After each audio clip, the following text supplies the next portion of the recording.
ನಿಮ್ಗೆ ಯಾವತ್ತಾದ್ರೂ ಲವ್ ಆಗಿದ್ವಾ? ಯಾರಿಗಾದ್ರೂ ಮದ್ವೆ ಆಗ್ಬೇಕು ಅನ್ನೋ ಇಂಟ್ರೆಸ್ಟ್? ಮನೇಲಿ ನಮ್ಮಂತವ್ರು ಹುಟ್ಟಿದ್ರೆ ಏನ್ ಮಾಡ್ತೀರಾ? ಹೇಳ್ತೀವಿ. ನಿಮ್ ಮನೇಲಿ ನಮ್ಮಂತವ್ರು ಹುಟ್ಟಿದ್ರೆ ಏನ್ ಮಾಡ್ತೀರಾ? ಅವಾಗೂ ಹಿಂಗೆ ಆಡ್ಕೋತೀರಾ? ಆಚೆ ಟೋಲ್ ಗೇಟ್ಗಳಲ್ಲಿ ಕಲೆಕ್ಷನ್ ಮಾಡ್ತೀರಲ್ಲ, ಅಲ್ಲೇ ಅದು ಬ್ಯಾಡ್ ಆಗಿ ಜನ ರಿಯಾಕ್ಟ್ ಮಾಡಿದಾರ ನಿಮಗೆ? ಮಾಡಿದ್ದಾರೆ. ಕೊಡ್ತೀನಿ ಬಾ ಅಂತ ಹತ್ರ ಕರೆದ್ಬಿಟ್ಟು ಬಟ್ಟೆ ಎಲ್ಲ ಎಳೆಯೋದು, ಏನಿದೆ ಒಳಗಡೆ, ಏನು ಇಟ್ಕೊಂಡಿದ್ದೀರಾ ಅಂತೆಲ್ಲ. ನೀವು ಏನಾದರೂ ಬೇಜಾರಾದ ಒಂದು ಶಾಪ ಅಂತ ಏನಾದರೂ ಆಗ್ತಿರಲ್ಲ, ತಟ್ಟುತ್ತಾ ನಮಗೆ? ಹೆಂಗ್ ಮಾಡ್ತಾರ? ಅಯ್ಯೋ ಕೋಜಗಳು ಬಂದ್ರು, ಟ್ರಾನ್ಸ್ಜೆಂಡರ್ ಬಂದ್ರು, ಈಗ ಮಾತಾಡೋದು ಹಿಂಗೆ. ಹೌದು, ಕರೆಕ್ಟ್. ಬಂದ್ರು, ಹಿಂಗ್ ಮಾಡಿದ್ರು, ಹಿಂಗ ಆಯ್ತು. ಅಲ್ಲಿ ಟಾಯ್ಲೆಟ್ಸ್ ಅಂತ ಬಂದಾಗ ಜೆಂಟ್ಸ್ ಯೂಸ್ ಮಾಡ್ತಿದ್ರಿ, ಸಡನ್ ಆಗಿ ಟ್ರಾನ್ಸ್ಜೆಂಡರ್ಗೆ ಕನ್ವರ್ಟ್ ಆದಾಗ ನೀವು ಯಾವ್ದನ್ನ ಫಸ್ಟ್ ಪ್ರಿಫರ್ ಮಾಡಿದ್ರಿ? ನಮ್ಮಿಂದ ಎಷ್ಟು ಹೆಣ್ಮಕ್ಳು ಜೀವನ ಒಳ್ಳೇದಾಗಿದೆ, ಎಷ್ಟು ಹೆಣ್ಮಕ್ಳಿಗೆ ನಾವೇ ಇಲ್ಲ ಅಂದಿದ್ರೆ ಏನೇನೋ ಆಗೋಗಿರೋದು. ಟ್ರಾನ್ಸ್ಜೆಂಡರ್ಸ್ ಇಲ್ಲ ಅಂದಿದ್ರೆ ಎಷ್ಟೋ ರೇಪ್ಗಳು ಅತ್ಯಾಚಾರ ಈಗಲೇ ಆಗ್ತಿದೆ. ಆಚೆ ಟೋಲ್ ಗೇಟ್ಗಳಲ್ಲಿ ಕಲೆಕ್ಷನ್ ಮಾಡ್ತೀರಲ್ಲ, ಅಲ್ಲೇ ಅದು ಬ್ಯಾಡ್ ಆಗಿ ಜನ ರಿಯಾಕ್ಟ್ ಮಾಡಿದಾರ ನಿಮಗೆ? ಮಾಡಿದ್ದಾರೆ. ಯಾವ ಥರ ಮಾಡಿದ್ದಾರೆ? ಅದೇ ಇದು ಗ್ಲಾಸ್ ಹಾಕೊಳ್ಳೋದು, ವಿಂಡೋ ಕ್ಲೋಸ್ ಮಾಡೋದು, ಮತ್ತು ಮಾತಾಡ್ಸಿದ್ರು ಮಾತಾಡದೇ ಇರೋದು. ಆಮೇಲೆ ಕೊಡ್ತೀನಿ ಬಾ ಅಂತ ಹತ್ರ ಕರೆದ್ಬಿಟ್ಟು ಬಟ್ಟೆ ಎಲ್ಲ ಎಳೆಯೋದು, ಏನಿದೆ ಒಳಗಡೆ, ಏನು ಇಟ್ಕೊಂಡಿದ್ದೀರಾ ಅಂತೆಲ್ಲ ಕೇಳೋದು. ಮತ್ತೆ ಎಷ್ಟು ಅಮೌಂಟ್ ಕೊಡ್ತೀನಿ ಬರ್ತೀನಿ ಅಂತ ಕೇಳೋದು. ಆಮೇಲೆ ಹುಡುಗಿರಿದ್ದಾರೆ ಅಂತ ಕೇಳೋದು, ಇವೆಲ್ಲ ಮಾಡ್ತಾರೆ. ಹುಡುಗಿರ ನೀವು ಇಟ್ಕೊಂಡಿದ್ದೀರಾ, ಹುಡುಗಿರಿದ್ದಾರ ಇರ್ತಾರ ನಿಮ್ಮ ಹತ್ರ ಹಂಗಂತೆಲ್ಲ ಕೇಳ್ತಾರೆ. ನಮಗೆ ನಾವು ಕೇಳ್ತಿರೋದು ಕನೆಕ್ಷನ್, ಅವ್ರು ಮಾತಾಡೋದು ಬೇರೆ ಮಾತಾಡೋದು. ಈಗ ನಮ್ದು ಅವ್ರಿಗೂ ಅಲ್ಲೇ ಒಂದು ಅವ್ರ ಅಕ್ಕ ತಂಗಿರ್ತಾರ ನೋಡ್ಬೇಕು. ಯಾವ ಥರ ಇರ್ತಾರೆ ನೋಡೋದು? ಟೀನೇಜಾ ಇಲ್ಲ ದೊಡ್ಡವರ? ಎಲ್ಲ ಏಜ್ ಅವ್ರು ನೋಡ್ತಾರೆ. ಎಲ್ಲ ಏಜಲ್ಲೂ ನೋಡ್ತಾರೆ. ಮಿಸ್ಸೆಸ್ ಕೂತಿದ್ರು ಮಾತಾಡ್ತಾರೆ. ಪಕ್ಕದಲ್ಲಿ ಮಿಸ್ಸೆಸ್ ಕೂತಿದ್ರು ಮಾತಾಡ್ತಾರೆ. ಯಾಕಂದ್ರೆ ಅವರಿಗೆ ಮಿಸ್ಸಸ್ ಏನು ಕೇಳಲ್ಲ. ಮಿಸ್ಸಸ್ ಏನೋ ಮಾತಾಡಿದ್ರೆ ಸುಮ್ಮನೆ ಯಾಕೆ ತಮಾಷೆ ಮಾಡ್ತಾರೆ, ತಮಾಷೆಗೆ ಅನ್ಕೊಂತಾರೆ. ನಮಗೆ ಅದೇನಾಗುತ್ತೆ ಹೇಳಿ? ಅವ್ರ ಆಡೋ ಒಂದು ಮಾತು ನಮ್ಮ ಮನಸ್ಸಿಗೆ ಬೇಜಾರಾಗುತ್ತೆ. ನೀವು ಏನಾದರೂ ಬೇಜಾರಾದ ಒಂದು ಶಾಪ ಅಂತ ಏನಾದರೂ ಆಗ್ತಿರಲ್ಲ, ತಟ್ಟುತ್ತಾ ನಮಗೆ? ತಟ್ಟುತ್ತೆ ಅಂತಾನೆ ಬಂದಿರೋದು, ಅದನ್ನು ಕೇಳ್ಪಟ್ಟಿದ್ದೀನಲ್ವಾ, ಅದಕ್ಕೆ. ಹೌದು, ಅದು ಹೊರಗಡೆ ಆಗ್ತೀವಿ. ಅವ್ರಿಗೆ ತಟ್ಟಿದೆ. ಅವ್ರು ಏನ್ ಮಾಡಿದಾರೆ ಹೇಳಿ? ನೆಕ್ಸ್ಟ್ ಟೈಮ್ ಬರಬೇಕಾದ್ರೆ ಅವ್ರು ಕೇಳ್ಬಿಟ್ಟು ಸಾರಿ ಈ ತರ, ಈಗ ಇವ್ ಯಾರು ಇವಳು ಬೈದಿರ್ತಾರೆ ಅನ್ಕೊಳ್ಳಿ, ನನ್ನ ಹತ್ರ ಬರ್ತಾರೆ ಅವ್ರು. ನೆಕ್ಸ್ಟ್ ಟೈಮ್ ನಾನು ಬೇರೆ ಕಡೆ ಇರ್ತೀನಿ, ಅಲ್ಲಿ ಬಂದ್ಬಿಟ್ಟು ಅಕ್ಕ ಹಿಂಗೆ ತೋಳು ನಿಮ್ ಫ್ರೆಂಡ್ಸ್ ಬೈದ್ಬಿಟ್ರು, ನಂಗೆ ₹1 ದುಡ್ಡು ಸೇರ್ತಿಲ್ಲ ಅಂತ ಹೇಳ್ಬಿಟ್ಟು ಬಂದು ನಮ್ಮ ಹತ್ರ ಹೇಳ್ತಾರೆ. ನಾವೇನ್ ಮಾಡ್ತೀವಿ, ನಮ್ಮ ಹತ್ರ ಅವ್ರು ಬಂದು ಹೇಳ್ಬಿಟ್ಟು ದೃಷ್ಟಿ ತೆಗೆಸ್ಕೊಂಡು ಹೋಗ್ತಾರೆ. ಯಾಕೆ ಹೇಳಿ? ಆ ನಂಬಿಕೆ ಅಲ್ಲಿ ಬಂತಲ್ವ ಅವರಿಗೆ. ಬೇರೆಯವ್ರು ಕೇಳ್ತಾರೆ ಹಿಂಗ ಆಗಿದೆ, ಹಿಂಗ ಅಂದಿದ್ದಾರೆ ಅಂದ್ಬಿಟ್ಟು ಅವ್ರೇನಾದ್ರು ಹೇಳಿದ್ರೆ ಬಂದ್ಬಿಟ್ಟು ಮಾಡ್ತಾರೆ. ಕೆಲವರು ಸೀರೆ ಎಲ್ಲ ಕೊಡ್ತಾರೆ, ಸೀರೆ ದುಡ್ಡು ಎಲ್ಲ ಕೊಡ್ತಾರೆ. ಸೀರೆ ಅದು ಹಣ್ಣುಗಳು ಮತ್ತು ದುಡ್ಡೆಲ್ಲ ಕೊಡ್ತಾರೆ. ಈ ಥರ ಏನೋ ಅಂದ್ಬಿಟ್ಟಿದ್ರೆ ಹಿಂಗಾಯ್ತು, ನಮಗೆ ಮನ್ಸು ಸರಿ ಇಲ್ಲ, ನೆಮ್ಮದಿ ಇಲ್ಲ ಇದರಿಂದ ಅಂದ್ಬಿಟ್ಟು ಏನಾದ್ರು ತಂದು ಕೊಡ್ತಾರೆ ನಮಗೆ. ಅವ್ರ ಪಶ್ಚಾತ್ತಾಪ ಅವ್ರಿಗೆ ಗೊತ್ತಾಗುತ್ತೆ ಅಷ್ಟೇ. ಅದೆಲ್ಲ ಆಗಿ ಮಾಡಿದ ಪಾಪ. ಒಂದೊಂದು ಟೈಮ್ ಡಿಮ್ಯಾಂಡ್ ಮಾಡ್ತಾರೆ. ಈ ಕೇಳಕ್ ಬಂದಾಗ ಡಿಮ್ಯಾಂಡ್ ಮಾಡೋದು, ಯಾಕೆ ಕೊಡಕ್ಕಾಗಲ್ವಾ ನಿಮಗೆ ಅಂತ ರ್ಯಾಶ್ ಆಗಿ ಆ ಕೆಲಸ ಮಾಡ್ತಾರೆ. ಅದನ್ನ ನಾವೆಲ್ಲ ಯಾರಿಗೂ ಮಾಡಿಲ್ಲ ಸರ್, ನಾವು ಇನ್ನು ಇವತ್ತಿನವರೆಗೆ ಯಾರಿಗೂ ಮಾಡಿಲ್ಲ. ನಾವು ಹೇಳೋದಿಷ್ಟೇ, ಯಾರೇ ಆದರೂ ಅಷ್ಟೇ, ಅವ್ರು ಕೊಟ್ಟರೆ ತಗೋಬೇಕು, ಕೊಟ್ಟಿಲ್ವಾ ಬೇಡ ಅಷ್ಟೇ. ನಮ್ಮ ಜೀವನ ಇವತ್ತೇ ಮುಗ್ದೋಗಲ್ಲ. ನಮ್ಮ ಜೀವನ ಇನ್ನೂ ತುಂಬ ಇರುತ್ತೆ. ಅವ್ರು ಕೊಟ್ಟಿದ್ದಾರೆ ಇನ್ನೊಬ್ರು ಯಾರಾದ್ರೂ ಆಯ್ತಾ, ಅಂಥವ್ರು ಇನ್ನೊಬ್ರು ಯಾರಾದ್ರೂ ಇವ್ರು ₹10 ಕೊಡ್ತಿದ್ರ, ಅವ್ರು ₹50 ಕೊಟ್ಟು ಹೋಗ್ತಾರೆ. ಆ ಥರ ನಾವು ಮಾಡಬಾರ್ದು ಅನ್ನೋದು ಒಂದು ಹೇಳೋದಕ್ಕೆ ಇಷ್ಟಪಡ್ತೀನಿ ನಾನು. ತಟ್ಟುತ್ತಂತ ನೀವು ಕೇಳಿದ್ರಲ್ಲ, ಅವ್ರ ಕೋಪ ಬಂದು ಏನಕ್ಕೆ ಅವರು ಆ ಥರ ಎತ್ತುತ್ತಾರೆ ಅಂದ್ರೆ, ಎತ್ಬಿಟ್ಟು ಅವ್ರು ಕೈ ಹೊಡೆಯೋದಂದ್ರೆ ಅವ್ರು ಶಾಪ ಹಾಕೋದು ಅದೇ. ಓಕೆ, ಗೊತ್ತಾಯ್ತಾ? ಎತ್ಬಿಟ್ಟು ಹಿಂಗೆ ನಾಳೆ ಹಿಂಗೆ ಮಾಡೋ. ಆದ್ರೆ ಅವ್ರಿಗೆ ಅಷ್ಟು ಮನ್ಸು ನೊಂದಿರುತ್ತೆ, ಅದು ಕೆಲವು ಜನಗಳಿಗೆ ಗೊತ್ತಾಗಲ್ಲ. ಇವ್ರೇ ಹಿಂಗ್ ಮಾಡ್ತಾರೆ ಅನ್ಕೊಂಡು ಹೋಗ್ತಾರೆ. ಮನೇಲಿ ತುಂಬಾ ಬಡತನ ಇರುತ್ತೆ, ಮನೇಲಿ ಎಲ್ಲಾ ಕಡೆನೂ ಇರುತ್ತೆ. ಮತ್ತೆ ಹೌದು, ಜೊತೆಲಿರೋ ಫ್ರೆಂಡ್ಸ್ಗಳು ನಮ್ಗೆ ಆತರ ಕೆಟ್ಟ ಮಾತು ಮಾತಾಡಿರ್ತಾರೆ. ಇವಾಗ್ಲಾದ್ರೂ ಒಂದು ಹಂತಕ್ಕೆ ಬಂದು ನಿಂತೀವಿ, ಬಿಡಪ್ಪ ಹೋಗ್ಲಿ, ಇವಾಗ ಜನಗಳ ನಮ್ಮನ್ನ ಯಾರನ್ನ ಅಕ್ಸೆಪ್ಟ್ ಮಾಡ್ತಾರ ಅಂತ ನಾವು ಕಾಯ್ತಾ ಇರ್ತೀವಿ. ಅವಾಗ ಜನಗಳು ನಮ್ಮನ್ನ ಈ ತರ ಚೀತು ಅಂತ ಅಂದಾಗ ನಮ್ಗೆ ಬೇಜಾರಾಗುತ್ತೆ. ಅವಾಗ ತುಂಬಾ ಮನ್ಸಿಗೆ ನೋವಾಗುತ್ತೆ ನಮಗೆ. ನೋಡಿ ನಮಗೆ ಮರ್ಯಾದಿನ ಕೊಡಲ್ಲ, ಹೆಂಗ್ ಮಾಡ್ತಾರ? ಅಯ್ಯೋ ಕೋಜಗಳು ಬಂದ್ರು, ಟ್ರಾನ್ಸ್ಜೆಂಡರ್ ಬಂದ್ರು, ಈಗ ಮಾತಾಡೋದು ಹಿಂಗೆ, ಬಂದ್ರು, ಹಿಂಗ್ ಮಾಡಿದ್ರು, ಹಿಂಗ ಆಯ್ತು. ಹಂಗೆ ಅದನ್ನ ಮಾಡಕ್ಕಂತಾನೆ ಒಬ್ಬ ಬಂದ್ಬಿಡ್ತಾನೆ. ಅಲ್ಲಿ ಏನೊಂದು ವಿಡಿಯೋ ಮಾಡಿ ಅದನ್ನ ಇದ್ ಮಾಡಿ ಅದ್ ಮಾಡಿ ಮಾಡೇ ಮಾಡ್ತಾರೆ. ನಾವ್ ಆತರ ಮಾಡಿದಕ್ಕೆ ಕಾರಣ ಯಾರು ಇರ್ತಾರ ಅವ್ರ ತಾನೇ ಅಪೋಸಿಟ್ ಪರ್ಸನ್ ನಮಗೆ ಮನಸ್ಸು ನೋಯಿಸ್ಬಿಟ್ಟಿರ್ತಾರೆ. ಸಮಾಜ ಯಾವಾಗಾದ್ರೂ ನಿಮ್ಗೆ ಕೆಲಸ ಕೊಟ್ಟಿದ್ರೆ ನೀವು ಈ ಕೆಲಸ ಮಾಡ್ತಿರ್ಲಿಲ್ಲ ಅನ್ನೋಕ್ಕಿಂತ ಮುಂಚೆ ಬಂದು ನಮಗೆ ನಮ್ಮ ಕೆಲಸನೇ ಇದು.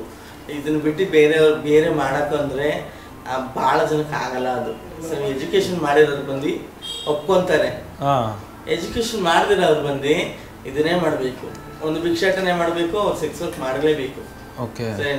ನಮ್ಮಿಂದ ಎಷ್ಟು ಹೆಣ್ಮಕ್ಳು ಜೀವನ ಒಳ್ಳೇದಾಗಿದೆ.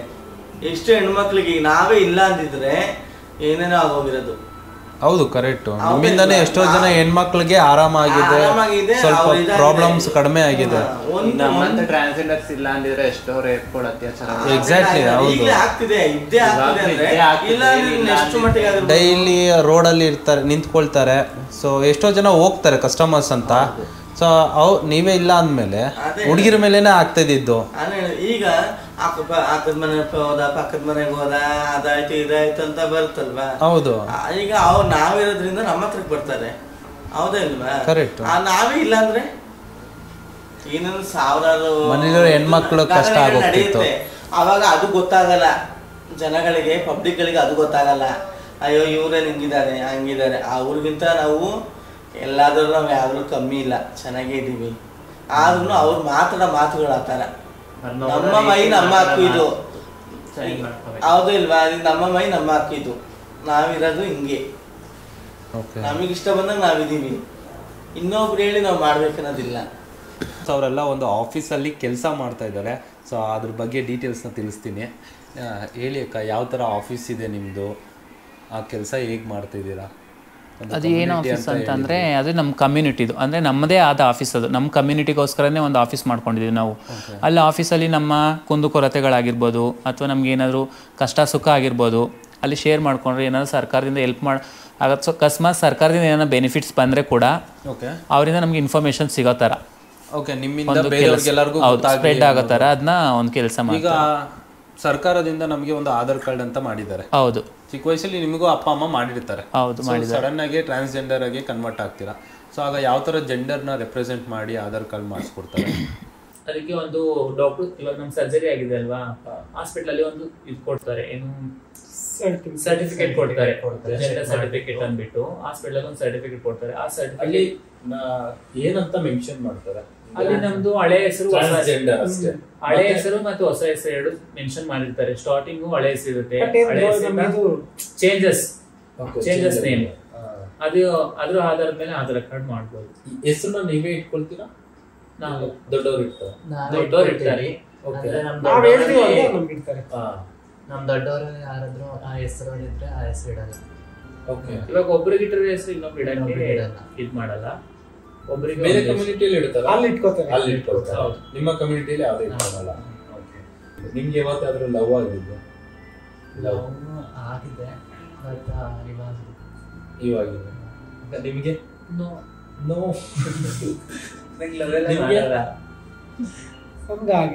ಆಗಿದೆ, ಲವ್ ಆಗಿದೆ. ನಿಮ್ಗೆ? ನಮಗೆ ಯಾರಿಗಾದ್ರೂ ಮದ್ವೆ ಆಗ್ಬೇಕು ಅನ್ನೋ ಇಂಟ್ರೆಸ್ಟ್ ಇದೆ, ಬಟ್ ಆದ್ರೆ ಇವಾಗೆಲ್ಲ ಹುಡುಗರೆಲ್ಲ ನಮ್ಮಲ್ಲಿ ಏನು ಬೆನಿಫಿಟ್ಸ್ ಇರುತ್ತೆ ಅದನ್ನೇ ನೋಡ್ತಾರೆ. ಥ್ರೂ ಆಗಿ ಯಾರು ಲವ್ ಮಾಡಲ್ಲ. ಏನಾದ್ರೂ ಮದ್ವೆ ಅಂತ ಇಂಟ್ರೆಸ್ಟ್ ಇದೆ? ಯಾರಿಗೆ? ನಂಗೆ ಮದ್ವೆ ಆಗೋ ಪ್ಲಾನ್ ಏನಿಲ್ಲ. ನನ್ನ ಜೀವನದಲ್ಲಿ ನಾನು ಸೆಟ್ಲ್ ಆಗಬೇಕು, ನನ್ನ ಲೈಫಲ್ಲಿ ನಾನು ನಾಲ್ಕು ಜನ ಮುಂದೆ ಬೆಳಿಬೇಕು ಅನ್ನೋದು ಒಂದೇ ನಾಟ ಇರೋದು. ಮದುವೆ ಮಾಡ್ಕೋಬೇಕು, ಸಂಸಾರ ಮಾಡ್ಬೇಕು ಅಂತ ಏನಿಲ್ಲ. ನಾನು ಇಂಡಿಪೆಂಡೆಂಟ್ ಆಗಿ ನಮಗೂ ಅದೆಲ್ಲ ಏನು ಆಸೆ ಇಲ್ಲ. ನಮ್ಮ ಅಪ್ಪ ಅಮ್ಮ ಚೆನ್ನಾಗಿ ನೋಡ್ಕೋಬೇಕು. ನಮ್ಮ ಅಪ್ಪ ಅಮ್ಮ ನಮ್ಗೆ ಯಾವ್ದೇ ಕಷ್ಟ ಬಂದ್ರೆ ನಮ್ ಜೊತೆಗಿರ್ತಾರೆ. ಇವಾಗ ಚೆನ್ನಾಗಿದ್ದಾರೆ ನಮ್ಮ ಜೊತೆ. ನಂಗೆ ಏನೇ ಕಷ್ಟ ಅಂದ್ರೆ ನಮ್ ಜೊತೆ ಇರ್ತಾರೆ. ನಾನು ಅವ್ರಿರೋ ತನಕ ನಾವು ಚೆನ್ನಾಗಿ ನೋಡ್ಕೋಬೇಕು, ಅದೊಂದೇ. ನಮಗೂ ಅಷ್ಟೇ. ನಂಗೆ ಮದುವೆಗಿದ್ರೆ ಲವ್ ಇವೆಲ್ಲ ಇಷ್ಟ ಇಲ್ಲ. ನಾನು ಆವಾಗಿಂದ ಹಂಗೆ ಇದ್ ಬಂದೆ. ಆಮೇಲೆ ನಾವು ಬರ್ಡ್ ತರ ಇರ್ಬೇಕು, ಫ್ರೀ ಆಗಿರ್ಬೇಕು. ಪಾರ್ಟಿ ಫಂಕ್ಷನ್ ಗಳಿಗೆ ಹೋಗ್ಬೇಕು, ಅಟೆಂಡ್ ಮಾಡ್ಬೇಕು, ಡ್ಯಾನ್ಸ್ ಆಡ್ಬೇಕು, ಎಲ್ಲರ ಜೊತೆ ಮಿಲಿಗಲ್ ಆಗ್ಬೇಕು, ಆ ತರ ನಮ್ಗೆ ಆಸೆಗಳು. ಡ್ರೆಸ್ಗಳು ಹಾಕ್ತಿವಿ, ನೀನು ಡ್ರೆಸ್ ಹಾಕ್ಬೇಡ ಅಂತಾರೆ. ಆಮೇಲೆ ಈ ತರ ಇರ್ಬೇಡ, ಅವ್ರ ಹತ್ರ ಮಾತಾಡ್ಬೇಡ ಅಂತಾರೆ. ಅವಾಗ ನಮ್ಗೆ ಇಷ್ಟ ಆಗಲ್ಲ. ಎಷ್ಟೋ ಹೆಣ್ಮಕ್ಳ ಜೀವನ ನೋಡ್ಬಿಟ್ಟಿದೀವಿ. ನೋಡಿ ನೋಡಿ ಮತ್ತೆ ನಾವು ಗಂಡ ಹೆಣ್ಣಿನ ಸಂಬಂಧನೇ ಉಳಿಯಲ್ಲ.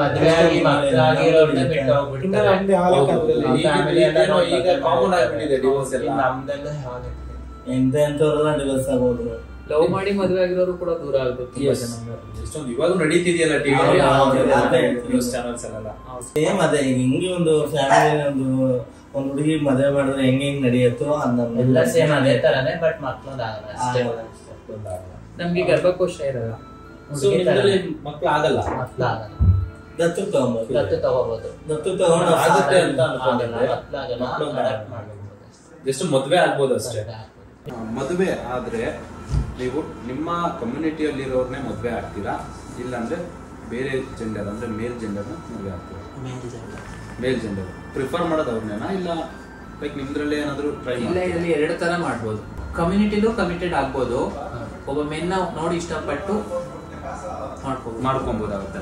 ಮಾಡಿದ್ರೆ ಒಂದು ಒಳ್ಳೆ ಮದ್ವೆ ತರನೇ ನೀವು ಮಾಡ್ತೀರಾ ಅವ್ರಿಗೆ. ನೀವು ಇವಾಗ ಕೇಳಕ್ ಹೋದಾಗ ಚಪ್ಪಾಳೆ ಹೊಡೆದು ಕೇಳ್ತೀರಲ್ಲ, ಅದು ಏನದು? ಒಳ್ಳೆ ಕ್ವಶನ್. ಅದೇನು ಅಂದ್ರೆ ನಮ್ಮನ್ನ ನಾವು ಗುರುತಿಸ್ಕೊಳ್ಳೋಕೋಸ್ಕರ ತಟ್ಟೋ ಅಂತದ್ದು ಒಂದು ಚಪ್ಪಾಳೆ ಅದಷ್ಟೇ. ಇವಾಗ ಆಕ್ಚುಲಿ ನಾವು ಔಟ್ ಸೈಡ್ ಹೋದಾಗ ಯಾರು ಟ್ರಾನ್ಸ್ಜೆಂಡರ್ ಅಂತ ಇವಾಗ ಒಬ್ಬೊಬ್ರು ಕಂಡಿಡ್ತಾರೆ, ಒಬ್ಬೊಬ್ರು ಕಂಡಿರಲ್ಲ. ವಯಸ್ಸಾದವರು ಹಳ್ಳಿಗಳ ಕಡೆ ಯಾರು ನಮ್ಮನ್ನ ಕಂಡಿಡಿಯಲ್ಲ, ಯಾರೋ ಹೆಣ್ಮಗು ಅಂತ ಸುಮ್ಮನೆ ಹೋಗಿರ್ತಾರೆ ಅಲ್ವಾ. ಇವಾಗ ನಾವು ಟ್ರಾನ್ಸ್ಜೆಂಡರ್ ಅಂತ ಕಂಡಿಡಿಬೇಕು ಅಂತಂದ್ರೆ ಕೈ ಹೊಡಿಲೇಬೇಕು. ಕೈ ಹೊಡೆದಿಲ್ಲ ಅಂದ್ರೆ ಇಲ್ಲ, ನಾವ್ ಹೇಳ್ಕೊಳ್ಳೇಬೇಕು. ಹೇಳ್ಕೊಂಡಿಲ್ಲ ಅಂದ್ರೆ ಕೈ ಹೊಡಿಬೇಕು. ಅದು ನಮ್ಗೆ ಶಕ್ತಿ ಇದ್ದಂಗೆ. ರೋಡ್ ಅಲ್ಲಿ ನೀವೇನಾದ್ರು ಹೋದಾಗ ಚಿಕ್ಕ ಮಕ್ಳೇ ಆಗ್ಲಿ ರೇಗ್ಸೋದಾಗ್ಲಿ ಮಾಡ್ತಾರಲ್ಲ, ಆಗ ಏನ್ ಅನ್ಸುತ್ತೆ? ಅದೇ ತರ ಕೆಡ್ಸ್ಕೊಳ್ಳೋಣ ನಾವು. ಮಕ್ಳಿಗೆಲ್ಲ ಅಂತ ಹೇಳ್ತೀವಿ, ದೊಡ್ಡವರಾದ್ರೂ ಹೋಗಿತೀವಿ, ದೊಡ್ಡವರು ಹೋಗಿತೀವಿ, ನಾವು ನಿಜ ಹೋಗಿತೀವಿ. ಯಾಕಂದ್ರೆ ಅವ್ರಿಗೆ ಮಕ್ಳಿಗೆ ಏನು ಗೊತ್ತಿರಲ್ಲ, ಮಕ್ಳಿಗೆ ದೊಡ್ಡವ್ರು ಹೇಳ್ಕೊಡ್ಬೇಕು, ಹೌದೇನಿಲ್ವಾ? ಹೇಳ್ಕೊಡ್ರೆ ಅವ್ರಿಗೆ ಗೊತ್ತಾಗುತ್ತೆ. ದೊಡ್ಡವರಿಗೆಲ್ಲ ಗೊತ್ತಿರುತ್ತೆ, ಗೊತ್ತಿದ್ದವರು ಅವ್ರು ಆತರ ಮಾಡಿದ್ರೆ ನಾವು ಹೋಗಿತೀವಿ. ನಾವೇ ಹೇಳ್ತೀವಿ, ನಿಮ್ ಮನೇಲಿ ನಮ್ಮಂತವ್ರು ಹುಟ್ಟಿದ್ರೆ ಏನ್ ಮಾಡ್ತೀರಾ? ಹೇಳ್ತೀವಿ, ನಿಮ್ ಮನೇಲಿ ನಮ್ಮಂತವ್ರು ಹುಟ್ಟಿದ್ರೆ ಏನ್ ಮಾಡ್ತೀರಾ? ಅವಾಗೂ ಹಿಂಗೆ ಆಡ್ಕೋತೀರಾ? ಮತ್ತೆ ನಿಮ್ಮ ಲೈಫ್ ಅಲ್ಲಿ ತುಂಬಾ ಡಾರ್ಕೆಸ್ಟ್ ಟೈಮ್ ಯಾವುದು? ನಮ್ ತಂದೆ ತಾಯಿ ದೂರ ಇಟ್ಕೊಂಡು ಮತ್ತೆ ಅವ್ರಿಗೆ ಅಲ್ಲಿ ಪ್ರಾಬ್ಲಮ್ಗಳನ್ನ ನಾವು ನೋಡಕ್ ಆಗಲ್ಲ. ಇವಾಗ ನಾವೇನ್ ಮಾಡ್ಬೇಕು ಅಂತಂದ್ರೆ, ಇವಾಗ ನಮ್ ತಂದೆ ತಾಯಿ ಏನ್ ಮಾಡ್ತಾರೆ ಅಂತಂದ್ರೆ, ನೈಟ್ ಹೊತ್ತು ಬನ್ನಿ, ಡೇ ಹೊತ್ತು ಬರ್ಬೇಡಿ, ಜನ ನೋಡ್ತಾರೆ, ಆಮೇಲೆ ಚೇಂಜ್ ಆಗಿರೋದು ಗೊತ್ತಾಗುತ್ತಲ್ಲ ಅವ್ರಿಗೆ ಆ ಟೈಮ್ ಅಂತಾರೆ. ಸರ್ಜರಿ ಆಗಿರೋ ಟೈಮಲ್ಲಿ ನಾವು ತಿಂತೀವಲ್ಲ, ಸ್ವಲ್ಪ ಜನ ಎಲ್ಲ ತುಂಬಾ ಫೀಲ್ ಮಾಡ್ಕೋತಾರೆ, ನಾವ್ ಈ ತರ ಆಗ್ಬಿಟ್ಟಿದೀವಿ ಅಂತ. ಆಮೇಲೆ ಜನ ನೋಡ್ತಾರೆ, ಬೇಡ ಬರ್ಬೇಡಿ, ನೈಟ್ ಟೈಮ್ ಬನ್ನಿ, ಹೋಗಿ ಮಾತಾಡ್ಸ್ಕೊಂಡು ಅಂತಾರೆ. ಒಬ್ಬೊಬ್ರು ಅಕ್ಸೆಪ್ಟ್ ಮಾಡ್ತಾರೆ, ಒಬ್ಬೊಬ್ರು ಡೇ ಟೈಮ್ ಹೋಗ್ತಾರೆ, ಒಬ್ಬೊಬ್ರು ನೈಟ್ ಟೈಮ್ ಕದ್ದು ಮುಚ್ಚಿ ಹೋಗ್ತಾರೆ. ಪ್ಯಾಂಟ್ ಶರ್ಟ್ ಹಾಕೊಂಡು ಈ ತರ ಬರ್ಬೇಡ, ಯಾವ ತರ ಇದೆ ಆ ತರ ಈ ತರ ಬರ್ಬೇಡ. ಮತ್ತೆ ನಿಮ್ಮ ಎಮರ್ಜೆನ್ಸಿ ಕೇಸ್ ಅಂತ ಬಂದಾಗ ಯಾರು ಮುಂದೆ ಬರ್ತಾರೆ? ಸಡನ್ ಆಗಿ ಎಮರ್ಜೆನ್ಸಿ ಆಯ್ತು, ನಮ್ಮಲ್ಲಿ ನಮ್ಮ ತಂದೆ ತಾಯಿ, ನಮ್ಮ ಕಮ್ಯುನಿಟಿನಲ್ಲಿ ನಮ್ಗೆ ದೊಡ್ಡವರು ಬರ್ತಾರೆ, ನಮ್ ಕಮ್ಯುನಿಟಿ ಇರುತ್ತೆ, ಮತ್ತೆ ನಮ್ಗೆ ಸಮುದಾಯ ಅಂತ ಇರುತ್ತಲ್ಲ, ಆಫೀಸ್ ಅಂತ ಇರುತ್ತಲ್ಲ, ಆಫೀಸ್ ಬರ್ತಾರೆ. ಆಫೀಸ್ ಇಂದನು ಫೆಸಿಲಿಟೀಸ್ ಏನೇನಿದೆ ಅದ್ ಮಾಡ್ತಾರ ಅವ್ರು, ಇಲ್ಲ ಅಂತಲ್ಲ. ಮೊದಲು ಅಂದ್ರೆ ನಾವೇ ಜೊತೆಲಿ ಇರ್ತೀವಲ್ಲ ಯಾವಾಗ್ಲೂ. ಜ್ವರ ಬಂತು, ಜ್ವರ ಬಂತು, ಆತರ ಒಬ್ರಿಗೊಬ್ರು ಆಗ್ತಾ ಇದ್ರು. ಇವಾಗ ಏನಾದ್ರು ಜಾಸ್ತಿ ಮೇಜರ್ ಮೈನರ್ ಏನಾದ್ರು ಪ್ರಾಬ್ಲಮ್ ಅಂದ್ರೆ ಆಫೀಸ್ ಇದೆ. ಇನ್ಸಿಡೆನ್ಸ್ ಎಲ್ಲ ಆಗಿದೆ ನಮ್ಗೆ. ನೈಟ್ ಎಲ್ಲ 2 ಗಂಟೆ 3 ಗಂಟೆಲೆಲ್ಲ ನಾವು ಹಾಸ್ಪಿಟಲ್ ಹೋಗಿರೋದುಂಟು. ಡಾಕ್ಟರ್ಸ್ ಈಕ್ವಾಲಿಟಿಯಾಗಿ ನೋಡ್ತಾರಲ್ವಾ ನಿಮ್ಮನ್ನ? ಯಾರು ನೋಡಿಲ್ಲ ಅಂದ್ರೂ ಒಂದು ಡಾಕ್ಟರ್ ನೋಡ್ತಾರೆ ಈಕ್ವಾಲಿಟಿ ಆಗಿ. ಒಂದು ಹಾಸ್ಪಿಟಲ್ ಅಲ್ಲಿ ಎಲ್ಲ ಈಕ್ವಾಲಿಟಿ ಇರುತ್ತೆ. ಮತ್ತೆ ನಿಮ್ಮ ಸ್ಟಾರ್ಟಿಂಗ್ ಅಲ್ಲಿ ಟಾಯ್ಲೆಟ್ಸ್ ಅಂತ ಬಂದಾಗ ಜೆಂಟ್ಸ್ ಯೂಸ್ ಮಾಡ್ತಿದ್ರಿ, ಸಡನ್ ಆಗಿ ಟ್ರಾನ್ಸ್ಜೆಂಡರ್ ಗೆ ಕನ್ವರ್ಟ್ ಆದಾಗ ನೀವ್ ಯಾವ್ದನ್ನ ಫಸ್ಟ್ ಪ್ರಿಫರ್ ಮಾಡಿದ್ರಿ? ಲೇಡೀಸ್ ಅವಾಗ ಗಂಡ ಆಗಿದ್ದು ಗಂಡ ಟಾಯ್ಲೆಟ್ಗೆ ಹೋಗ್ತಿದ್ವಿ. ನಾವು ಹೆಣ್ಣು ಅಂತ ಗುರುತಿಸ್ಕೊಂಡಿದೀವಿ, ನಾವು ಹೆಣ್ಣಾಗಿದೀವಿ ಅಂತ ಸಮಾಜದಲ್ಲಿ ಗುರುತಿಸ್ಕೋತಾ ಇದೀವಿ ಅಂತಂದ್ರೆ ನಾವು ಲೇಡೀಸ್ ಟಾಯ್ಲೆಟ್ ಯೂಸ್ ಮಾಡ್ತೀವಿ. ಮಾಲಲ್ಲಿ ನೀವು ನೋಡಿರ್ತೀರಲ್ವಾ, ಜೆಂಟ್ಸ್ ಲೇಡೀಸ್ ಎಷ್ಟು ಎರಡು. ಸೊ ಆ ಟೈಮಲ್ಲಿ ಲೇಡೀಸ್ಗೆ ಹೋದಾಗ ಯಾರಾದರೂ ಏನಾದರೂ ಬೇರೆ ಥರ ನೋಡ್ತಾರೆ. ಅಲ್ಲಿ ನಮ್ಮನ್ನ ಡಿಫ್ರೆಂಟ್ ಆಗೇ ನೋಡ್ತಾರೆ, ಇಲ್ಲ ಅಂತಲ್ಲ. ಲೇಡೀಸ್ ಟಾಯ್ಲೆಟ್ ಅಲ್ಲೂ ನಮ್ಮನ್ನ ಡಿಫ್ರೆಂಟ್ ಆಗಿ ನೋಡ್ತಾರೆ, ನೋಡೋದೇ ಸಹಜ. ಬಟ್ ನಾವು ನೋಡ್ತಾರೆ, ಲೇಡೀಸ್ಗಳು ಕೂಡ ನಮ್ಮನ್ನ ನೋಡ್ತಾರೆ. ಬಟ್ ನಾವೇನೋ ನಾವು ಗುರುತಿಸ್ಕೋತೀವಲ್ಲ, ಹೆಣ್ಣು ಅಂತ ಗುರುತಿಸ್ಕೋತೀವಿ. ನಾವು ಗಂಡಾಗಿದ್ರೆ ನಾವ್ಯಾಕೆ ಬರ್ತಿದ್ವು? ಟ್ರಾನ್ಸ್ಜೆಂಡರ್ ಆದ್ರೆ ಹುಡುಗರು ಜಾಸ್ತಿ ನೋಡ್ತಾರೆ ನಿಮ್ಮನ್ನ, ಹೌದು ಅಲ್ವಾ? ಲೇಡೀಸ್ ಕಡಿಮೆ ನೋಡ್ತಾರೆ ಅನ್ನೋ ನನ್ನ ಗೆಸ್ಸಿಂಗು, ಬಟ್ ನೀವ್ ಹೇಳಿದ್ರೇನೆ ಗೊತ್ತಾಗದ್ ನಮ್ಗೆ. ಇಲ್ಲ, ಲೇಡೀಸು ಕೂಡ ನೋಡ್ತಾರೆ ನಮ್ಮನ್ನ, ಲೇಡೀಸು ಕೂಡ ನೋಡ್ತಾರೆ ಡಿಫ್ರೆಂಟ್ ಆಗಿ ನೋಡುತ್ತೆ ನಮ್ಮನ್ನ. ನಾವ್ ಹಿಂಗ್ ಹೋಗ್ತಿದ್ರೆ ಎಲ್ಲಾರು ಒಂದ್ ಮಗು ಕೂಡ ನೋಡುತ್ತೆ, ಒಂದ್ ಮಗು ಕೂಡ ನಮ್ಮನ್ನ ಡಿಫ್ರೆಂಟ್ ಆಗಿ ನೋಡುತ್ತೆ. ಈಗ ನೀವು ಹೋಗಿ ಇಲ್ಲಿ ಮುಂದೆ ನಿಮ್ಮನ್ನ ನೋಡ್ತಾರಲ್ಲ, ನಮ್ಮನ್ನ ನೋಡ್ತಾರೆ, ನಾವ್ ಹಿಂದೆ ಬರ್ತೀವಿ, ಅಬ್ಸರ್ವ್ ಮಾಡಿ ನೋಡಿದ್ವಿ. ಹಿಂಗೇನಾದ್ರು ಹೆಲ್ಪ್ ಮಾಡ್ತೀನಿ, ಹಿಂಗೇನಾದ್ರು ಪ್ರಾಬ್ಲಮ್ ಇದ್ರೆ ಹೇಳು, ನಾನು ನಿನ್ನ ಫ್ರೆಂಡ್ ಥರ ಅನ್ಕೋ, ಆ ಥರ ಎಲ್ಲ ಹೇಳ್ತಾರೆ. ಸುಳ್ಳು ಭರವಸೆಗಳು ಹೊರಗಡೆ ಇಲ್ಲೆಲ್ಲ ಸಿಗ್ತದೆ. ಅದೇ ಬಟ್ ಪ್ರಾಬ್ಲಮ್ ಇದ್ದಂಗೆ ಹೆಲ್ಪ್ ಕೇಳಿದ್ರೆ ನಾನು ಅಲ್ಲಿದ್ದೀನಿ. ಎಮರ್ಜೆನ್ಸಿ ಒಂದು ಕಾಲ್ ಮಾಡಿದ್ರು ಯಾರು ಬರಲ್ಲ. ಯಾರಂದ್ರೂ ಯಾರು ಬರಲ್ಲ, ನಿಮ್ಮವರೇ ಆಗೋದು ಲಾಸ್ಟಿಗೆ. ನಮ್ಮವರೇ ಆಗೋದು. ನೀವು ಫೀಲ್ ಆಗಬೇಡಿ, ಸುಮ್ಮನೆ ನಿಮ್ಮನ್ನು ಉದಾಹರಣೆ ಕೊಟ್ಟೆ ಅಷ್ಟೇ. ಅಲ್ಲ ನಮ್ಮನ್ನಲ್ಲ, ಈಕ್ವಾಲಿಟಿ ಇಂಪಾರ್ಟೆಂಟ್ ಅಲ್ವಾ? ಈಕ್ವಾಲಿಟಿ ಅನ್ನೋದು ಜನಗಳಿಂದ ನಮಗೆ ಸಿಗ್ತಾ ಇಲ್ಲ, ಸರ್ಕಾರದಿಂದ ಸಿಗ್ತಾ ಇದೆ. ಜನಗಳು ನಮ್ಮನ್ನ ದುರುಪಯೋಗ ಪಡಿಸ್ಕೊತಾ ಇದ್ದಾರೆ ಅಷ್ಟೇ. ಜನಗಳು ನೋಡೋ ದೃಷ್ಟಿ ಚೇಂಜ್ ಆಗಬೇಕಷ್ಟೇ. ಅವರು ಮನುಷ್ಯರೇ, ಅವರು ಪ್ರಪಂಚದಲ್ಲಿ ಬದುಕಬೇಕು, ಬಾಳಬೇಕು ಅಂತ ಅವರು ಜನಗಳು ನೋಡಿದ್ರೆ ನಾವು ಜೀವನ ಮಾಡ್ಬೋದು ಚೆನ್ನಾಗಿ. ಈಗ ನೀವೇನಾದರೂ ಟ್ರಾನ್ಸ್ಜೆಂಡರ್ ಅಂತ ಗೊತ್ತಾದಿದ್ದಾದಮೇಲೆ ನಿಮಗೆ ಆಪ್ರೇಷನ್ ಕಂಪಲ್ಸರಿ ಅಂತ ಮಾಡ್ತೀರಾ, ಇಲ್ಲಾಂದರೆ ಇಲ್ವಾ? ಟ್ರಾನ್ಸ್ಜೆಂಡರ್ ಅಂತ ಗೊತ್ತಾ? ಟ್ರಾನ್ಸ್ಜೆಂಡರ್ ಆದಮೇಲೆ ಅಂದರೆ ನಿಮ್ಮ ಕಮ್ಯುನಿಟಿಗೆ ಬಂದಮೇಲೆ operation is compulsory?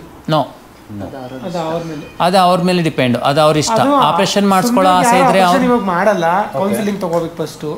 First doctor ಹತ್ರ ಸಜೆಷನ್ ತೊಗೋಬೇಕು. ಡಾಕ್ಟ್ರು ಸಹ ಕೌನ್ಸಿಲಿಂಗ್ ಮಾಡಿ ಅವ್ರ ಮನಸ್ಸಲ್ಲಿ ಏನಿದೆ, ಅವ್ರ ಮೈಂಡಲ್ಲಿ ಏನಿದೆ, ಏನಕ್ಕೆ ಆ ಥರ ಭಾವನೆಗಳು ಬರ್ತಾ ಇದೆ, ಅವ್ರ ಹಾರ್ಮೋನ್ ಬ್ಯಾಲೆನ್ಸಿಂಗ್ ಇರ್ಬೋದು. ಒಬ್ಬೊಬ್ರು ಏನು ಸುಮ್ಮನೆ ಬಲವಂತಕ್ಕೂ ಮಾಡಿಸ್ಕೋತಾರೆ, ಇಲ್ಲ ಅಂತಲ್ಲ, ಆ ಥರ ಯಾರು ಹಂಗಾಗಿ ಕೌನ್ಸಿಲಿಂಗ್ ಮಾಡಲೇಬೇಕು. ಹೌದು, ಮಾಡಿಸ್ಲೇಬೇಕು ಅಂತ ಕಡ್ಡಾಯ ಇಲ್ಲ ನಮ್ಮ ಸಮುದಾಯದಲ್ಲಿ. ನಿಮ್ಗೆ ಆಪ್ರೇಷನ್ ಮಾಡಿಸ್ಕೊಳ್ಳೇಬೇಕು ಅಂತ ಯಾರೂ ರಿಸ್ಟ್ರಿಕ್ಷನ್ ಮಾಡಲ್ಲ, ಅದು ಬಲವಂತ ಮಾಡಲ್ಲ. ಅದು ಅವ್ರಿಗೆ ಇಷ್ಟ ಇತ್ತಾ ಮಾಡಿಸ್ಕೋಬೋದು, ಇಲ್ಲ ಅಂದರೆ ಇರ್ಬೋದು ಹಂಗೇನೆ. ಮಾಡಿಸ್ಕೊಳ್ಬೇಕು ಅಂದರೆ ತುಂಬ ಜನ ಇದ್ದಾರೆ ಪ್ಯಾಂಟ್ ಶರ್ಟಲ್ಲಿ ಇದ್ದಾರೆ, ನಮ್ಮ ಥರದವರೇನೆ ಪ್ಯಾಂಟ್ ಶರ್ಟಲ್ಲಿ ಇದ್ದಾರೆ. ಆಪ್ರೇಷನ್ ಮಾಡಿಸ್ಕೊಂಡ್ಮೇಲೂ ಪ್ಯಾಂಟ್ ಶರ್ಟಲ್ಲಿ ಇದ್ದಾರೆ, ಆ ಥರನೂ ಇದ್ದಾರೆ. ಓಕೆ, ಅದು ಅವ್ರವ್ರ ಇಷ್ಟ ಅದು. ಹಾಗಾದರೆ ಲಾಸ್ಟ್ಗೇನ ಅಮ್ಮ ಅನ್ನೋದು ಇಲ್ಲ ಗುರೂಜಿ ಅನ್ನೋದು ಯಾಕೆ? ಇವಾಗ ನನಗೆ ಇವ್ರ ಗುರು, ಇವ್ರಿಗೆ ಇವ್ರಕ್ಕಿಂತ ದೊಡ್ಡವರು ಇದ್ದಾರೆ, ಅವ್ರ ಗುರು, ಅವ್ರಕ್ಕಿಂತ ದೊಡ್ಡವರು. ಸೊ ನಿಮ್ಮ ಕೆಳಗಡೆ ಯಾರಾದರೂ ಬಂದರೆ ನೀವು ಗುರು ಆಗ್ತೀರಿ. ಹೌದು, ಆ ಥರ. ಸೊ ನೀವು ಹೇಳ್ದಂಗೆ ಇವರು ಕೇಳ್ಕೊಂಡು ಆರಾಮಾಗಿ ಒಂದು ಪಾಸಿಟಿವ್ ರೂಟಲ್ಲಿ ಹೋಗ್ತಾ ಇರೋದು. ಹೌದು. ಓಕೆ, ಇವಾಗ ತಾಯಿ ಮಕ್ಳಿಗೆ ಹೆಂಗೆ ಬುದ್ಧಿ ಕಲಿಸ್ತಾಳೋ ಅದೇ ಥರನೇ ಸೇಮ್. ತಾಯಿ ಮಗು, ಅವಳಿಗೆ ಮಕ್ಕಳಾದ್ಮೇಲೆ ಅವಳ ಮಗು, ಅವಳ ಮಕ್ಕಳಾದ್ಮೇಲೆ ಅವಳಿಗೆ ಮಗು, ಆ ಥರ. ಅವಳೇನೇ ತಪ್ಪು ಮಾಡಿದ್ರು ಇವರೇ ಅವರಲ್ಲೇ ಆಗುತ್ತೆ. ಮತ್ತು ನಿಮ್ಮ ಕಮ್ಯುನಿಟಿಯಲ್ಲಿ ಇವಾಗ ಏನಾದರೂ ಗೇಸ್ ಲೆಸ್ಬಿಯನ್ಸ್ ಜಾಯ್ನ್ ಆಗ್ತಾರಾ? ನಮ್ಮ ಕಮ್ಯುನಿಟಿಯಲ್ಲಿ ಪ್ರೈಡ್ ಮಾಡ್ತಾರೆ, ಬ್ಯಾಂಗ್ಳೂರಲ್ಲಿ ಪ್ರೈಡ್ ನಡೆಯುತ್ತೆ. ಅವಾಗ ಎಲ್ಲ ಥರ ಬರ್ತಾರೆ, ಲೆಸ್ಬಿಯನ್ಸು, ಗೇಸು ಮತ್ತು ಶೀಮೇಲ್ಸು, ಮತ್ತು ಇನ್ನೂ ತುಂಬ ಇದೆ ನಮ್ಮ ಸಮುದಾಯದಲ್ಲಿ, ಡಿಫ್ರೆಂಟ್ ಎಲ್ಲರೂ ಒಟ್ಟಿಗೆ ಸೇರಿ ಪ್ರೈಡ್ ಮಾಡ್ತೀವಿ ನಾವು. ಓಕೆ, ಬ್ಯಾಂಗ್ಳೂರಲ್ಲಿ. ಈ ವಿಡಿಯೋ ಮುಖಾಂತರ ನೀವೇನಾದರೂ ನಮ್ಮ ಜನಗೆ ಏನಾದ್ರು ತಿಳಿಸ್ಬೇಕು? ಎಲ್ಲರಿಗೂ ಸಮಾನತೆ ಬೇಕು, ನಮ್ಮವರಿಗೆ ಸಮಾನತೆ ಕೊಡಬೇಕು, ಎಲ್ಲರೂ ನಮ್ಮನ್ನ ನೋಡ್ಕೊಳ್ಬೇಕು. ಎಲ್ಲಾದ್ರೂ ಹೊರಗಡೆ ನಾವು ಯಾರು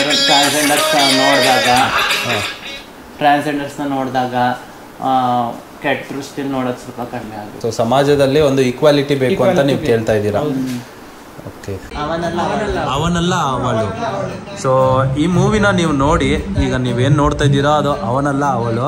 ಸೊ ಈ ಮೂವಿ ನೋಡಿದ್ರೆ ನಿಮಗೆ ಗೊತ್ತಾಗುತ್ತೆ ಇವರ ಯಾವ ಥರ ಲೈಫ್ ಸ್ಟೋರಿ ಇತ್ತು ಅಂತ. ಈ ವಿಡಿಯೋದಲ್ಲಿ ನಿಮಗೆ ಏನು ತಿಳಿಸ್ಬೇಕಾಗಿತ್ತು ಅದನ್ನೆಲ್ಲ ನಾನು ತಿಳಿಸಿದ್ದೀನಿ. ಇವ್ರು ಏನೇನು ಕೇಳ್ಕೊಂಡ್ರೋ ಅದನ್ನು ನೀವು ಸ್ವಲ್ಪ ನೋಡಿಕೊಂಡು ನೆಕ್ಸ್ಟ್ ಟೈಮ್ ಅವ್ರು ಬಂದಾಗ ಪ್ರಾಪರ್ ಆಗಿ ರೆಸ್ಪಾನ್ಸ್ ಕೊಡಿ. ಇಲ್ಲ ಅಂದರೆ ಇಲ್ಲ ಅಂತೇಳಿ. Respect is very important. ಯಾವುದೇ ಪ್ರಾಣಿ ಆಗಲಿ ಯಾವುದೇ ಮನುಷ್ಯನೇ ಆಗಲಿ ರೆಸ್ಪೆಕ್ಟು ತುಂಬ ಇಂಪಾರ್ಟೆಂಟ್ ಆಗಿದೆ ಬಾಸು. ಸೊ ಇಷ್ಟು ಇವ್ರ ಹತ್ರದಿಂದ ತಿಳಿಸ್ಕೊಂಡಿದ್ದು ನಾವು.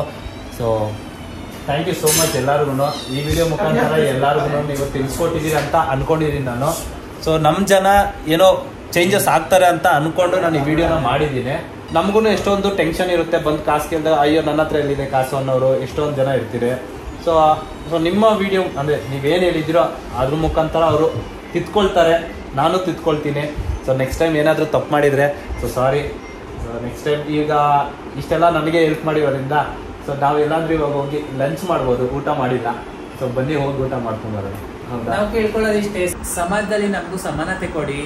ಸಮಾಜದಲ್ಲಿ ಎಲ್ಲರಂತೆ ನಾವು ನಮ್ಮನ್ನು ನೋಡಿ, ನಮ್ಮನ್ನು ಪ್ರೋತ್ಸಾಹಿಸಿ, ನಮ್ಮನ್ನು ಬೆಳೆಸಿ. ನಾವು ನಿಮ್ಮ ಥರನೇ ಬೆಳಿತೀವಿ, ನಾವು ನಿಮ್ಮ ಥರನೇ ದುಡಿತೀವಿ, ನಾವು ನಿಮ್ಮ ಥರನೇ ಬಾಳ್ತೀವಿ. ಓಕೆ, ಸೊ ಬಸ್ಸು ನಡೀರಿ. ಈಗ ಸ್ವಲ್ಪ ಊಟ ತಿನ್ನೋಣ. ಒಂದು 1.5 hour ಆಯ್ತಲ್ವಾ ಇಂಟರ್ವ್ಯೂಗೆ ಅಂತ ಕುತ್ಕೊಂಡ್ರಿ ನೀವು. ಸೊ ತುಂಬ ಸಪೋರ್ಟ್ ಮಾಡಿದ್ರಿ ಕುತ್ಕೊಂಡು. Thank you so much. ಬನ್ನಿ ಹಾಗಾದರೆ ಹೋಗೋಣ. ಇಂಟರ್ವ್ಯೂ ಮಾಡ್ತಾ ಟೈಮ್ ಆಗಿದ್ದೇ ಗೊತ್ತಾಗಿಲ್ಲ. ಸೊ ಈಗ ಟೈಮ್ 6 ಗಂಟೆ ಆಗಿದೆ. ಸೊ ಈಗ ಲಂಚ್ಗೆ ಅಂತ ನಾನು ಮೊದಲೇ ಪ್ಲ್ಯಾನ್ ಮಾಡಿದ್ದೆ, ಬಟ್ 6 ಗಂಟೆ ಆಗಿಬಿಟ್ಟಿದೆ. ಸೊ ಹೋಗಿ ಸ್ವಲ್ಪ ಏನಾದರೂ ತಿನ್ಕೊಂಬರೋಣ ಅಂತ ಎಲ್ಲರ ಜೊತೆ ಹೋಗ್ತಾ ಇದ್ದೀನಿ. ಸೊ ಬನ್ನಿ ಡೈರೆಕ್ಟಿಗೆ ಅಲ್ಲಿಗೆ ಹೋಗೋಣ. ಎಲ್ಲರೂ ಬಂದು ಕೂತಿದ್ದಾರೆ. ಲಂಚ್ ಟೈಮ್ ಅಂತ ಹೇಳ್ಬಿಟ್ಟು ಊಟದ ಟೈಮ್ ಮಾಡಿಬಿಟ್ಟಿದ್ದೀನಿ ಈಗ. ಸೊ ಆಲ್ರೆಡಿ ಫುಡ್ ಬಂದಿದೆ. ಇದ್ರ ಜೊತೆಗೆ ನಾವು ಬಿರಿಯಾನಿ ಒಂದು ಆರ್ಡ್ರ್ ಮಾಡಿದ್ದೀರಿ, ಫ್ಯಾಮಿಲಿ ಪ್ಯಾಕು. ಜೊತೆಗಿದ್ದೀರಿ ಎಲ್ಲರೂ. ಬಂತಾ? ಓ ಇದೇನಾ ಫ್ಯಾಮಿಲಿ ಬಿರಿಯಾನಿ ಪ್ಯಾಕು. ಓಕೆ, ಇಷ್ಟೆಲ್ಲ ತಿಂದ್ಬಿಟ್ಟು ನಾನು ಡೈರೆಕ್ಟಿಗೆ ಸಿಗ್ತೀನಿ ಬಸ್ಸು. ಅಲ್ಲಿವರೆಗೂ ಹೊರಡಬೇಕು. ಸೊ ನಾನು ನಮ್ಮ ಮನೆಗೆ ಹೋಗೋಷ್ಟಕ್ಕೆ 9 ಗಂಟೆ ಆಗುತ್ತೆ. ಸೊ ಫಸ್ಟು ಬಿಲ್ ಪೇ ಮಾಡೋಣ. ಥ್ಯಾಂಕ್ ಯು ಸೋ ಮಚ್ ಎಲ್ಲರಿಗೂ. Thank you thank you thank you thank you thank you thank you thank you. So ಎಲ್ಲರಿಗೂ ಬಾಯ್ ಹೇಳಿ, ನಾವು ಹೊರಡೋಣ ಸಮ. ಬಾಯ್ ಬಾಯ್ ಬಾಯ್ ಅಕ್ಕ, ಬಾಯ್ ಬಾಯ್ ಬಾಯ್ ಎಲ್ಲರಿಗೂ. ಟೇಕ್ ಕೇರ್, ಮತ್ತೆ ಸಿಗೋಣ ಎಲ್ಲರಿಗೂ. ಬಸ್ಸು ಅವ್ರಿಗೆಲ್ಲ ಬಾಯ್ ಹೇಳಿದ್ದಾಯಿತು, ನಿಮಗೆ ಬಾಯ್ ಹೇಳೋದನ್ನ ಮರ್ತೋಗ್ಬಿಟ್ಟಿದೆ. ಸೊ ಬಾಯ್ ಬಾಯ್ ಬಸ್ಸು. ಮತ್ತು ಸಬ್ಸ್ಕ್ರೈಬ್ ಮಾಡ್ಕೊಳ್ಳೋದನ್ನ ಮರಿಬೇಡಿ. ಕಮೆಂಟ್ ಸೆಕ್ಷನ್ ನಿಮ್ಮದೇ ಏನು ನಿಮ್ಮ ಅನಿಸಿಕೆನ ಕಮೆಂಟ್ ಸೆಕ್ಷನಲ್ಲಿ ತಿಳಿಸಿ. ಮತ್ತು ಸಬ್ಸ್ಕ್ರೈಬ್ ಮಾಡ್ಕೊಳ್ಳಿ, ಲೈಕ್ ಮಾಡ್ಕೊಳ್ಳಿ. ಮತ್ತೆ ಇನ್ನೊಂದು ವಿಡಿಯೋದಲ್ಲಿ ಸಿಗ್ತೀನಿ. ಅಲ್ಲಿವರೆಗೂ ಬಾಯ್ ಬಾಯ್ ಬಸ್ಸು.